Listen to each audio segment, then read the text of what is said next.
where I was thinking about my own dad. And it's funny, Father's Day, I think about think about myself because I'm a father. And then, of course, my father's been gone since 1977. He left us, so from age 14 forward, I didn't have a father. He had a long-term illness that took him. So my brothers kind of became, particularly my oldest brother, became that father figure. And then, of course, there were folk from the community that also chimed in that became that in my life. But I remember one thing or a couple things about my dad. But the one thing is, even to this day, if I meet people of his era who remember him, all of them always simply say, Butch was a good man. And that for me, sets the bar high. And I'm always pleased when I hear those words. And then the other thing is he had credibility. And anytime you wanted to do something in the community where there was a transaction involved, if they found out you were Butcher's son, which most could tell just by your face or your voice, you got carte blanche. And that said a whole lot about who he was and how he handled himself in relationship. So I'm proud to be Walter Butch McCants' son this morning. All right. Bless you all. Whoever wants to go first, I'm passing the mic. Unmute and go. Uh, Pastor, I'll go. One of the things I think many of you know my story in reference to my dad died when I was 2 years old, so I didn't really know my father, right? But what I do know, do know the power of a father's voice, what that sound like, what that does, and and what is needed. I'm oftentimes reminded by my kids in reference to a story and when I was in high school. When I was basically just being a very bad kid, being a very bad kid. And I was coming down the hallway one day, um, riding a bicycle. Don't ask me why, but riding a bicycle down the hallway, and I came around this corner, and this guy grabbed the handles of the bike and looked me, and no one had never said this to me, and he says to me, he said, "You're better than that," and that just changed my life. That changed my life to the point where I had never played sports. And I was like I think I was a freshman at the time, but in sophomore, I started playing sports, and from went on, of course, got a full scholarship to play sports. Only because he said to me, you're better than that," and it truly changed my life. And so, the power of a father's voice, it can be your child, it can be someone else's child, but every child needs to hear a voice of a father. And very quickly, the other most memorable moment in my life is is is I remember when Monica and I picked up Sam and Simone from the hospital, and I'm a pretty speedy driver, but I can remember driving home both times. Driving 55 miles an hour, hand at 10 and 2, and everybody's passing me, by and by. And so the most memorable moment for me being a father is to bring those two home. And so happy Father's Day to all fathers, and know that your voice truly do matter. Ah, that's beautiful. That's beautiful. Thank you so much. All right, who's going next? Passing the baton.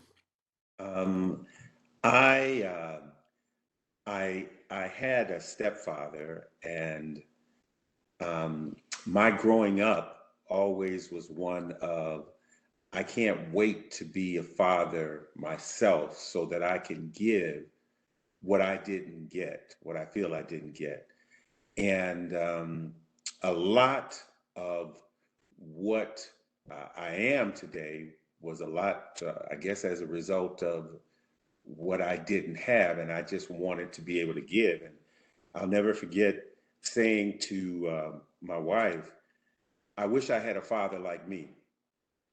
And my wife responded, "I'm glad you didn't have a father like you, because you, in many cases, might have taken for granted just different things, and what you give is what is definitely needed." I got texts from both my sons this morning, and included was just this that just blessed me. Said, "Good morning, man of God, husband, leader, teacher, counselor, listener, financial lender, and many other qualities. The qualities and definition of a great man that continues to walk daily in his purpose. That's who you are. Note I didn't say claim specialist, that's what you do. But who you are is what we all need. The best part of it all is I know you as, and I can call you Dad. Happy Father's Day. I love you, Dad." That says it all for me. Yeah, that's rich. Those words matter so much. I know the kids, they're doing it, they know it touches you, but they have no idea how deep those words really settle into our hearts. Wonderful. All right, who's next? We got two more. I'll go, even though Steve got us all crying. Sweet, sweet word. My my dad, Herb Jones, transitioned in 1998. Wow. He, as I tell people, he was Google before Google. I'd be out with friends and we'd be talking about something and we get into disagreement. I'm like, hold on, I'm gonna call my dad and he's gonna know the answer or reach above his desk and grab a book and give us the answer. So Herb Jones was pre-Google. But as a young kid, and especially as a teenager, he was embarrassing because he always showed up to things. Showed up to the games, showed up to the plays, showed up to the concerts. And all my friends loved him. They thought he was great. And I'm like, well, you don't have to live with him. You only see the public persona of Herb. But I think regret that I have about that is I didn't learn to appreciate him until I was older. And then he was gone. So I challenge anybody that's dad's still around, make the time. And maybe your dad is of that generation, they don't know how to really talk to you or whatever. You talk to them. You break that wall down and get in there. I'm blessed to have a 88-year-old father-in-law who's smooth sailing. He's still driving, still reading, still talking, still following his sports, still giving you advice whether you want it or not. But it's always steady. And just to have a father-in-law like that who treats me like one of his sons. So, all you father-in-laws, love you. Wonderful. Thank you. Thank you for sharing. It's funny because when I was thinking about today, I thought, I know he's going to talk about Herb. Sunday Inevitable, the elder statesman. Come on, sir, share.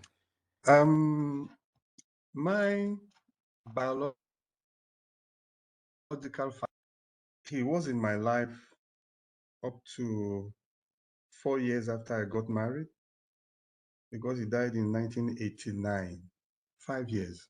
We got married in 84. People who know him and know me says I'm a carbon copy of him. People who can look back now, back there. But he wasn't a Christian. I saw him searching for God. When I say searching for God, all the routes, he took the family through. I could look back now, it was a search for God. But 2 months before he died, God gave us an opportunity to minister to him such that his life turned around. Everything has to, my children say, look back at discipline, sometimes those days when one was younger, I trace it back to him. But all my journey in the Christian, since being a Christian, I have come to have spiritual fathers. One of them, you all may remember him, is Pastor Matthew. He's not too older than me. He's only 4 years older than me. But the role that God brought him into my life to play can only be described. I can look at it now all through the journey of life to be, he stepped into a father position. He didn't know he was doing that. He didn't plan to do that. So, but all that he was just doing out of his heart, out of, you make yourself available, you inconvenience yourself in this person's, you give him counsel, you are doing all that, you just pouring into this person the best you know, not knowing what this life was going to turn out to be, but you were just pouring into him the best you knew. Looking back today, I see, and not only himself, there are many others there. There was a deacon in our church back at home. He was much older than us, but he's a deacon. But the role he played in our lives, in our family life, in the life of our children, up till today, not only one deacon, in fact, there are 3 of them right there, right now, that I can look back at and say,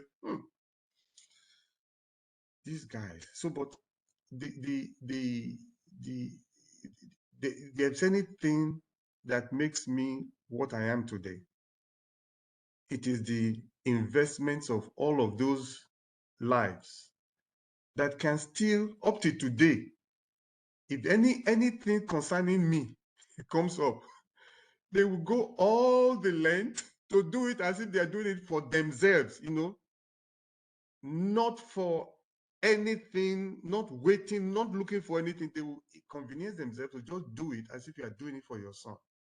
So those have spoken a lot into my life, and I'm just praying God and asking God to help me too as I journey, that anyone that comes under my touch, I should be able to pay the debt that I owe those ones into the lives of these ones that I'm able to touch. Amen. Amen. Wow. Such rich stories. Give everybody a hand, y'all. Such rich stories. And I just want to round it off, wrap it up by seriously acknowledging the men of this ministry.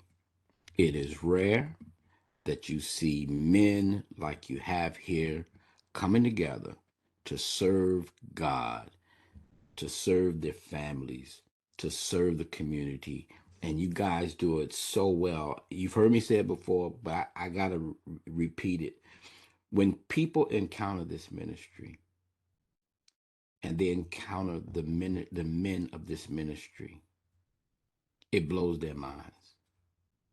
They said, well, we've never seen this before in the church. When Bishop LaDonna Osborne came here the first time when we went to dinner, she said, please tell me, how did you get these men to come and participate in ministry like you do? I think we have a wonderful, rich mutual respect for one another, a love that is genuine, an appreciation for one another. And we continue to do what we do like we did today. We share, we're vulnerable. Sometimes we cry, and that's sweet, and it's good for the young men to see that as well, that it's permissible, and we continue to be present and to be those voices as Pastor Sunday described. So thank you all, and peace and blessings to all of you today who are either being celebrated or celebrating. Amen.